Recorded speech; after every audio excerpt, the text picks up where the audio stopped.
America ಮತ್ತು Russia ನಡುವಿನ ಅಂತರವನ್ನು ವಿಶ್ವದ ಅತಿ ದೊಡ್ಡ ಮಹಾಸಾಗರವೇ ವಿಭಜಿಸಿದೆ, ಹಾಗಾಗಿ ಅಂತರ ದೊಡ್ಡದಂತೆ ತೋರುತ್ತದೆ.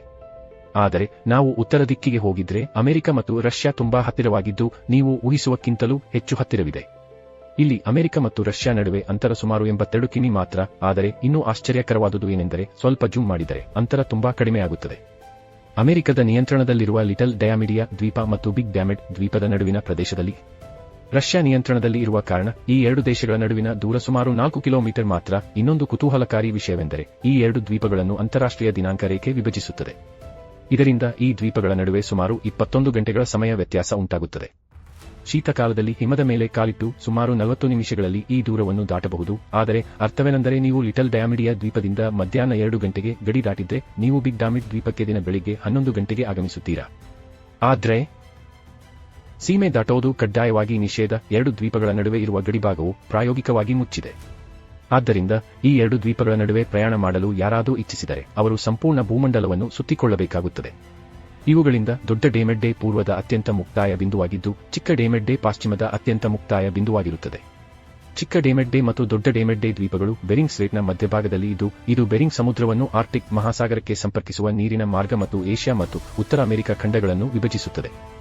ಸುಮಾರು 11,000 ಎಲ್ಲಾ ವರ್ಷಗಳ ಹಿಂದೆ ಏಷ್ಯಾ ಮತ್ತು ಉತ್ತರ ಅಮೆರಿಕವನ್ನು ಬಿಂಜಿಯಾ ಎನ್ನುವ ಭೂಮಿಪುಲದಿಂದ ಸಂಪರ್ಕಿಸಲಾಗಿತ್ತು. ಆ ಕಾಲದಲ್ಲಿ ಮಾನವರು ಏಷ್ಯಾದಿಂದ ಪೂರ್ವದತ್ತ ವಲಸೆ ಹೋಗಿ ಅಮೆರಿಕದಾದ್ಯಂತ ಹರಡಿಕೊಂಡು ಆ ಭೂಮಿಯನ್ನು ವಾಸಸ್ಥಳವನ್ನಾಗಿ ಮಾಡಿ ನೂರಾರು ಜಾತಿಗಳು ಮತ್ತು ರಾಷ್ಟ್ರಗಳನ್ನು ಸ್ಥಾಪಿಸಿದ್ದರು. ಇವರೆಲ್ಲರನ್ನೂ ನಂತರ ನೆಟಿವ್ ಅಮೆರಿಕನ್ಸ್ ಅಥವಾ ಅಮೆರಿಕನ್ ಇಂಡಿಯನ್ಗಳು ಎಂದು ಕರೆಯಲಾಯಿತು. ಆದರೆ ಸಮುದ್ರ ಮಟ್ಟದ ಏರಿಕೆಯ ಕಾರಣ ಆ ಭೂಮಿಪುಲ ಹಿಂದುಳಿದೊಮ್ಮೆ ಸುಮಾರು 11,000 ವರ್ಷಗಳ ಹಿಂದೆ ಸಂಪೂರ್ಣವಾಗಿ ಅಳಿಸಿಕೊಂಡಿತು. ಇದರಿಂದ ಬೆರಿಂಗ್ ಸ್ಟ್ರೈಟ್ ಜನ್ಮವಾಯಿತು. ಆಸಿಯಾ ಮತ್ತು ಉತ್ತರ ಅಮೆರಿಕದ ನಡುವಿನ ವಿಭಜನೆ ರೇಖೆಯಾಗಿ ಪ್ಯಾಸಿಫಿಕ್ ಮಹಾಸಾಗರದ ಪೂರ್ವದಲ್ಲಿ ನೆಲೆಸಿದ್ದ ಜನಸಂಖ್ಯೆಯನ್ನು ಸಾವಿರಾರು ವರ್ಷಗಳ ಕಾಲ ಪ್ರತ್ಯೇಕಿಸಿ ಇತ್ತು. 16ನೇ ಶತಮಾನದಲ್ಲಿ ಮಂಗೋಲ್ ಸೋಲು ನಂತರ ರಷ್ಯಾ ವಿಸ್ತರಣೆಯ ನೀತಿಯನ್ನು ಅನುಸರಿಸಲು ಆರಂಭಿಸಿತು. ಜನಸಂಖ್ಯೆಯನ್ನು ಹೆಚ್ಚಿಸಲು, ತೆರಿಗೆಗಳಿಂದ ಲಾಭ ಪಡೆಯಲು ಮತ್ತು ಆ ಕಾಲದ ಲಾಭದಾಯಕವಾದ ಕೂದಲು ವಾಣಿಜ್ಯವನ್ನು ನಿಯಂತ್ರಿಸಲು ರಷ್ಯಾ ಪೂರ್ವಕ್ಕೆ ವಿಸ್ತಾರವನ್ನು ಮುಂದುವರೆಸಿತು. 100 ವರ್ಷಕ್ಕಿಂತಲೂ ಕಡಿಮೆ ಸಮಯದಲ್ಲಿ ರಷ್ಯಾ ಕೊನೆಗೆ ಪ್ಯಾಸಿಫಿಕ್ ಮಹಾಸಾಗರವನ್ನು ತಲುಪಿತು ಮತ್ತು ನಂತರ ಸೈಬೀರಿಯಾದ ಬಹುತೇಕ ಭಾಗವನ್ನು ನಿಯಂತ್ರಣಕ್ಕೆ ತೆಗೆದುಕೊಂಡು ರಷ್ಯಾವನ್ನು ದೊಡ್ಡದು ಮಾಡಿದಿತು. ಯುರೋಪಿನಿಂದ ಏಷ್ಯಾವರೆಗೆ ವ್ಯಾಪಿಸಿರುವ ಭಾರೀ ಸಾಮ್ರಾಜ್ಯ, ಇದು ಭೂಮಂಡಲದ ಪ್ರಮುಖ ಶಕ್ತಿಗಳಲ್ಲಿ ಒಂದಾಗಿತ್ತು. ಆದರೆ ರಷ್ಯನವರು ತಮ್ಮ ಪಡೆದ ಭೂಭಾಗಗಳಲ್ಲಿ ಮಾತ್ರ ತೃಪ್ತರಾಗದೆ ಪೂರ್ವ ದಿಕ್ಕಿನ ವಿಸ್ತರಣೆಯನ್ನು ಮುಂದುವರಿಸಲು ನಿರ್ಧರಿಸಿದರು. ಆ ಸಮಯದಲ್ಲಿ ಸಮುದ್ರದ ಇನ್ನೊಂದೆಡೆ ಇರುವ ಭೂಭಾಗಗಳ ಬಗ್ಗೆ ಅವರಿಗೆ ಯಾವುದೇ ಮಾಹಿತಿ ಇರಲಿಲ್ಲ. ಆದ್ದರಿಂದ ಅವರು ಪ್ಯಾಸಿಫಿಕ್ ಸಮುದ್ರದಲ್ಲಿ ಅನ್ವೇಷಣಾ ಪ್ರಯಾಣಗಳನ್ನು ಮಾಡಿ ಪೂರ್ವದಲ್ಲಿ ಹೊಸ ಪ್ರದೇಶಗಳನ್ನು ಹುಡುಕಲು ಪ್ರಯತ್ನಿಸಲು ನಿರ್ಧರಿಸಿದರು. 18ನೇ ಶತಮಾನದಲ್ಲಿ ಸಿಬೀರಿಯಾದಲ್ಲಿ ಕೂಳಿನ ವ್ಯಾಪಾರ ಜಾಸ್ತಿಯಾಗಿ ಬೇಟೆಯಾಡಿದ ಕಾರಣ ಕುಸಿತವಾಗಲು ಆರಂಭಿಸಿತು. ಆದ್ದರಿಂದ ರಷ್ಯಾದ ಜಾರ್ ಪೀಟರ್ ಮಹಾನ್ ಫಾರ್ ಈಸ್ಟ್ ಅನ್ವೇಷಣೆಯನ್ನು ಆರಂಭಿಸಲು ನಿರ್ಧರಿಸಿದರು. 1725ರಲ್ಲಿ ಜಾರ್ ಡ್ಯಾನಿಶ್ ಅನ್ವೇಷಕ ವಿಟಿಸ್ ಬೇರಿಂಗ್ ಅವರನ್ನು ಈ ಯಾತ್ರೆಯನ್ನು ಮುನ್ನಡೆಸಲು ನೇಮಿಸಿದರು. 3 ವರ್ಷಗಳ ನಂತರ ಹಡಗು ಪೂರ್ವ ರಷ್ಯಾದ ಅಹೋತ್ಸ್ಕ್ ಬಂದರಿನಿಂದ ನೌಕಾಯಾನಕ್ಕೆ ಹೊರಟು ಪ್ಯಾಸಿಫಿಕ್ ಸಾಗರವನ್ನು ದಕ್ಷಿಣ ಪೂರ್ವಕ್ಕೆ ದಾಟಿತು. ಅಲ್ಲಿ ಬೇರಿಂಗ್ ಏಷ್ಯಾ ಮತ್ತು ನಾರ್ತ್ ಅಮೆರಿಕವನ್ನು ವಿಭಜಿಸುವ ಒಂದು ನದಿ ಮುಳ್ಳಿನಿಂದ ಹಾದಿ ಹಿಡಿದ ನಂತರ ಅದಕ್ಕೆ ಅವನ ಹೆಸರು ಬೇರಿಂಗ್ ಹೊಳೆ ಎಂದು ಕರೆಯಲಾಯಿತು. ಆದರೆ ಮುಸುಕಿನ ಮತ್ತು ಹಿಮದಿಂದಾಗಿ ಬೇರಿಂಗ್ ಕೊನೆಗೆ ಅಮೆರಿಕನ್ ಕರಾವಳಿಯನ್ನು ಕಂಡುಹಿಡಿಯಲಿಲ್ಲ. ಈ ಯಾತ್ರೆಯಿಂದ ರಷ್ಯಾಗೆ ಏಷ್ಯಾ ಉತ್ತರ ಪೂರ್ವ ಕರಾವಳಿಗಳನ್ನು ನಕ್ಷೆಗೊಳಿಸಲು ಸಾಧ್ಯವಾಯಿತು ಮತ್ತು ಏಷ್ಯಾ ಮತ್ತು ಉತ್ತರ ಅಮೆರಿಕದ ನಡುವೆ ಭೂಭಾಗದ ಸಂಪರ್ಕ ಇಲ್ಲವೆಂದು ದೃಢಪಡಿಸಿತು. ಅದನಂತರ ರಷ್ಯಾ ಸಾಮ್ರಾಜ್ಯವು ಇನ್ನೊಂದು ದೊಡ್ಡ ಅನ್ವೇಷಣಾ ಯಾತ್ರೆಯನ್ನು ದಕ್ಷಿಣ ಪೂರ್ವ ದಿಕ್ಕಿಗೆ ಹೊರಡುವ ನಿರ್ಧಾರ ಮಾಡಿಕೊಂಡಿತು. ಇದು ಇತಿಹಾಸದ ಅತಿ ದೊಡ್ಡ ಅನ್ವೇಷಣಾ ಯೋಜನೆಗಳಲ್ಲಿ ಒಂದಾಗಿತು. ಬೀರಿಂಗ್ ನೇತೃತ್ವದಲ್ಲಿ ಎರಡನೇ ಯಾತ್ರೆ 1741ರಲ್ಲಿ ರಷ್ಯಾದ ದಕ್ಷಿಣ ಪೂರ್ವದಿಂದ ನೌಕಾಯಾನ ಆರಂಭಿಸಿ ಉತ್ತರ ಅಮೆರಿಕದ ಕರಾವಳಿಯ ಕಡೆಗೆ ಪ್ರಯಾಣ ಆರಂಭಿಸಿತು. ಕೊನೆಗೆ ಆ ಯಾತ್ರೆ ಯಶಸ್ವಿಯಾಯಿತು. ಉತ್ತರ ಪಶ್ಚಿಮ ಉತ್ತರ ಅಮೆರಿಕದ ಕಡಲತೀರವನ್ನು ಅನ್ವೇಷಿಸುತ್ತಾ ಈಗ ಅಲಾಸ್ಕಾ ಎಂದು ಕರೆಯಲಾಗುವ ಪ್ರದೇಶವನ್ನು ಕಂಡುಹಿಡಿದರು. ಅಲ್ಲಿ ಅವರು ಆ ಪ್ರದೇಶದಲ್ಲಿ ವಾಸಿಸುವ ಸಸ್ಯಗಳು, ಪ್ರಾಣಿಗಳು ಮತ್ತು ಜನರ ಬಗ್ಗೆ ಮಾಹಿತಿ ಸಂಗ್ರಹಿಸಿದರು. ಆದರೆ ಹಿಂತಿರುಗುವ ಪ್ರಯಾಣದಲ್ಲಿ ಬೆರಿಂಗ್ ಅವರ ಹಡಗು ಭೀಕರ ಬಿರುಗಾಳಿಗಳಿಗೆ ಸಿಲುಕಿಕೊಂಡು ನಷ್ಟವಾಯಿತು. ಬೆರಿಂಗ್ ಕೊನೆಗೆ ಅಸ್ವಸ್ಥನಾಗಿ ಮರಣವಾಯಿತು.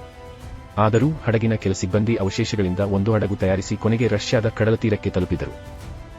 ಸಿಬ್ಬಂದಿ ಅಲಾಸ್ಕಾದಿಂದ ಸಂಗ್ರಹಿಸಿದ ಪ್ರಾಣಿಗಳ ಕೂವರುಗಳನ್ನು ತಮ್ಮೊಡನೆ ತಂದಿದ್ದರು. ಅವು ಅತ್ಯುತ್ತಮ ಗುಣಮಟ್ಟದ ಕೂವರುಗಳೆಂದು ವರ್ಣಿಸಲಾಯಿತು.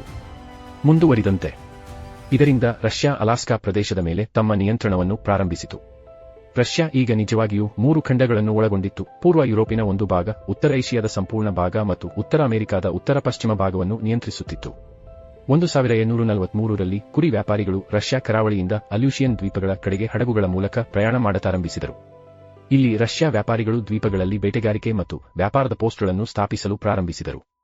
ರಷ್ಯಾದವರು ಎಂಡೇಜಿನಸ್ ಜನರನ್ನು ತಮ್ಮ ಪರವಾಗಿ ಬೇಟೆ ಹಾಕಲು ಬಲವಂತ ಮಾಡುತ್ತಿದ್ದರು, ಕೆಲವೊಮ್ಮೆ ಅವರ ಕುಟುಂಬದ ಯಾರನ್ನಾದರೂ ಬಂಧಕರಾಗಿ ತೆಗೆದುಕೊಳ್ಳುತ್ತಿದ್ದರು ಮತ್ತು ಅವರಿಂದ ಕುರಿಗಳನ್ನು ಪಡೆಯುತ್ತಿದ್ದರು. ಚಿರತೆ ಹಿಡಿದಂತಾಗಿ ರಷ್ಯಾದವರು ಸ್ಥಳೀಯ ಜನರ ಸಂಸ್ಪರ್ಶದಿಂದ ಏಷ್ಯಾ ಮತ್ತು ಯುರೋಪಿನಿಂದ ಬಂದ ಸೋಂಕು ರೋಗಗಳಿಗೆ ಪ್ರತಿರೋಧಕ ಶಕ್ತಿ ಇರದ ಕಾರಣದಂತೆ ದ್ವೀಪದ 80% ಜನಸಂಖ್ಯೆ ಸಾಯಿಹೋಯಿತು. ರಷ್ಯಾ ಇನ್ನಷ್ಟು ಭೂಮಿಯನ್ನು ಹಿಡಿಹಾಕಿಕೊಂಡು ಅಲಾಸ್ಕಾದಲ್ಲಿ ಮೊದಲ ಶಾಶ್ವತ ರಷ್ಯನ್ ವಸತಿ ಸ್ಥಾಪಿಸಿತು. ಅಲಾಸ್ಕಾ ರಷ್ಯಾದ ಭಾಗವಾಗಿ ರಷ್ಯನ್ ಅಮೆರಿಕ ಎಂದು ಪರಿಚಿತವಾಯಿತು. ಇಲ್ಲಿ ರಷ್ಯಾ ರಷ್ಯನ್ ಅಮೆರಿಕನ್ ಕಂಪನಿಯನ್ನು ಸ್ಥಾಪಿಸಿ ಆ ಪ್ರದೇಶದ ಮೊಲದ ವ್ಯಾಪಾರವನ್ನು ನಿಯಂತ್ರಿಸಿತು ಮತ್ತು ರಷ್ಯನ್ ಅಮೆರಿಕದಲ್ಲಿ ಹೊಸ ವಸತಿಗಳನ್ನು ನಿರ್ಮಿಸಿತು. ಆರಂಭದಲ್ಲಿ ರಷ್ಯಾದ ಉದ್ದೇಶ ಉತ್ತರ ಅಮೆರಿಕದ ಕಡೆ ಇನ್ನಷ್ಟು ವಿಸ್ತಾರವಾಗುವುದು ಆಗಿತ್ತು, ಆದರೆ ಅವರ ಪೂರ್ವದಲ್ಲಿ ಬ್ರಿಟನ್ ದೇಶವನ್ನು ಎದುರಿಸಿದರು. ಅದು ಉತ್ತರದ ಬಹುತೇಕ ಭೂಮಿಯನ್ನು ವಿಸ್ತರಿಸಿಕೊಂಡಿತು. ದಕ್ಷಿಣದಲ್ಲಿ ಅಮೆರಿಕ ಯಶಸ್ವಿಯಾಗಿ ವಿಸ್ತಾರಗೊಂಡು ಇನ್ನಷ್ಟು ಪ್ರದೇಶಗಳನ್ನು ಸೇರಿಸಿತು, ಕೊನೆಗೆ ಪಶ್ಚಿಮದ ಪೆಸಿಫಿಕ್ ಕರಾವಳಿಗೆ ತಲುಪಿತು.